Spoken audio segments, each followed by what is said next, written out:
Aujourd'hui, on va parler d'une théorie très connue en psychologie, c'est la pyramide de Maslow. Peut-être que vous en avez déjà entendu parler, mais si jamais vous ne connaissez pas, en fait, c'est un outil qui est beaucoup utilisé par les professionnels de la vente et du marketing pour pouvoir analyser et hiérarchiser les besoins des clients. Mais dans cette vidéo, on va utiliser cette technique pour mieux comprendre notre rapport à l'argent. Je vais vous montrer comment cette pyramide peut nous aider à mieux gérer notre argent et surtout à comprendre pourquoi on cherche à en avoir plus. Déjà, qu'est-ce que la pyramide de Maslow? En fait, Abraham Maslow, c'est un psychologue américain qui a proposé dans les années 40 une pyramide qui classe nos besoins.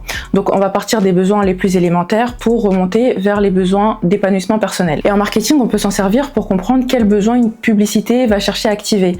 Par exemple, une publicité pour une assurance santé va jouer sur le besoin de sécurité parce que le but c'est de nous rassurer.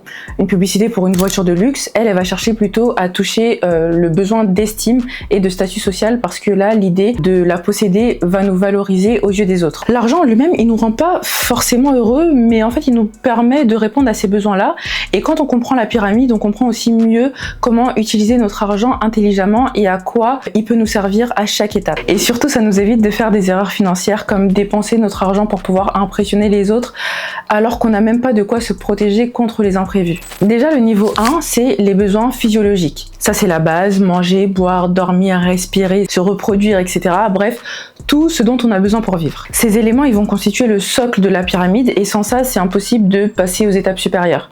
Financièrement, qu'est-ce que ça veut dire? Déjà qu'il nous faut de l'argent pour pouvoir financer tout ça, mais aussi et surtout, il faut savoir combien il nous faut pour pouvoir vivre vraiment. Pas pour voyager, pas pour s'acheter des vêtements, non.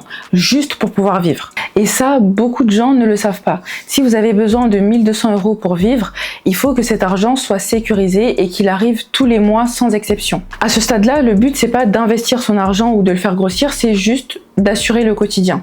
Pour ça, on a le salariat qui est un très bon moyen parce que la paye est régulière et on sait à peu près ce qui va tomber chaque mois, ce qui facilite aussi la planification.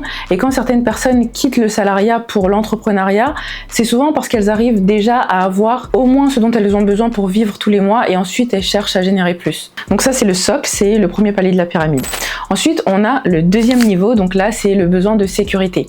Une fois que notre quotidien est assuré, on cherche à réduire l'incertitude. Financièrement, ça veut dire qu'on cherche à sécuriser notre quotidien. Et donc, c'est ce qu'on va faire avec l'épargne de précaution. Son but, c'est de nous soutenir en cas de problème. Par exemple, si demain, vous perdiez votre travail, combien de temps vous pourriez tenir sans ressources? C'est pour ça qu'on conseille en général d'avoir une épargne de précaution entre 3 et 6 mois de dépenses. Si vos dépenses sont de 1500 € par mois, ça veut dire que vous devez mettre de côté entre 4500 et 9000 € avant de penser à investir. Ensuite, le troisième niveau, c'est le besoin d'appartenance sociale. L'être humain, il a besoin d'avoir des liens, de pouvoir s'épanouir et donc là, on parle pas seulement de survie ou de sécurité, mais on parle vraiment de relations sociales. Une fois qu'on a sécurisé la base et qu'on a épargné, pour dormir tranquille, là on commence à penser aux relations sociales, donc les amis, la famille, les loisirs, etc. Parce que l'argent ça sert aussi à ça, à pouvoir sortir avec ses proches, voyager, offrir des cadeaux aussi, mais c'est souvent à ce niveau-là que beaucoup de gens restent bloqués. Le piège ici c'est de tout dépenser pour profiter sans se laisser une marge pour l'avenir. Si on dépense tout dans les loisirs, on n'avance pas, on n'épargne pas, on n'investit pas et surtout on reste vulnérable à chaque situation qui pourra se présenter à nous. Donc là l'astuce c'est de définir une somme mensuelle ou annuelle.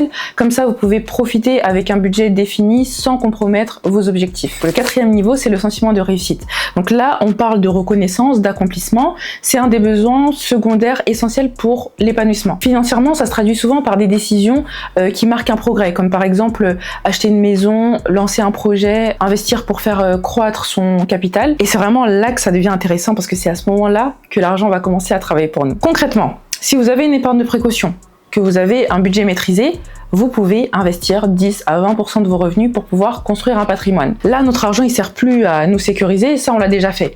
Donc ici, on doit vraiment le faire travailler. Ça peut être dans l'entrepreneuriat, la bourse, l'immobilier, peu importe, tant que notre argent nous permet de générer plus d'argent et nous rapporte plus. Le but, c'est de pouvoir atteindre une certaine liberté financière. Et enfin, tout en haut, on a la réalisation de soi. Bon, à ce niveau-là, l'argent, c'est plus un problème. Il devient juste un outil pour pouvoir réaliser nos rêves, transmettre un patrimoine, pour pouvoir faire des dons. Par exemple, Warren Buffett, qui est l'un des investisseurs les plus connus au monde, il a choisi de donner une grande partie de sa fortune à des causes caritatives. Donc là, c'est vraiment l'idée de se servir de son argent pour avoir un plus gros impact. Et de la même manière, il y a des entrepreneurs comme Elon Musk qui utilisent des ressources considérables pour pouvoir financer tous ces projets. Et là, l'argent, il devient vraiment un moyen de concrétiser de grandes ambitions. Donc vous voyez, en fait, la pyramide de Maslow, elle nous permet juste de comprendre une chose, c'est qu'il y a un ordre logique à respecter avec notre argent. On peut pas chercher à vouloir atteindre une liberté financière si on n'a même pas de quoi s'assurer un avenir proche, genre le mois prochain, quoi. Donc, avançons pas à pas, construisons une base solide, puis ensuite on sécurise, on investit, et seulement après, on profite.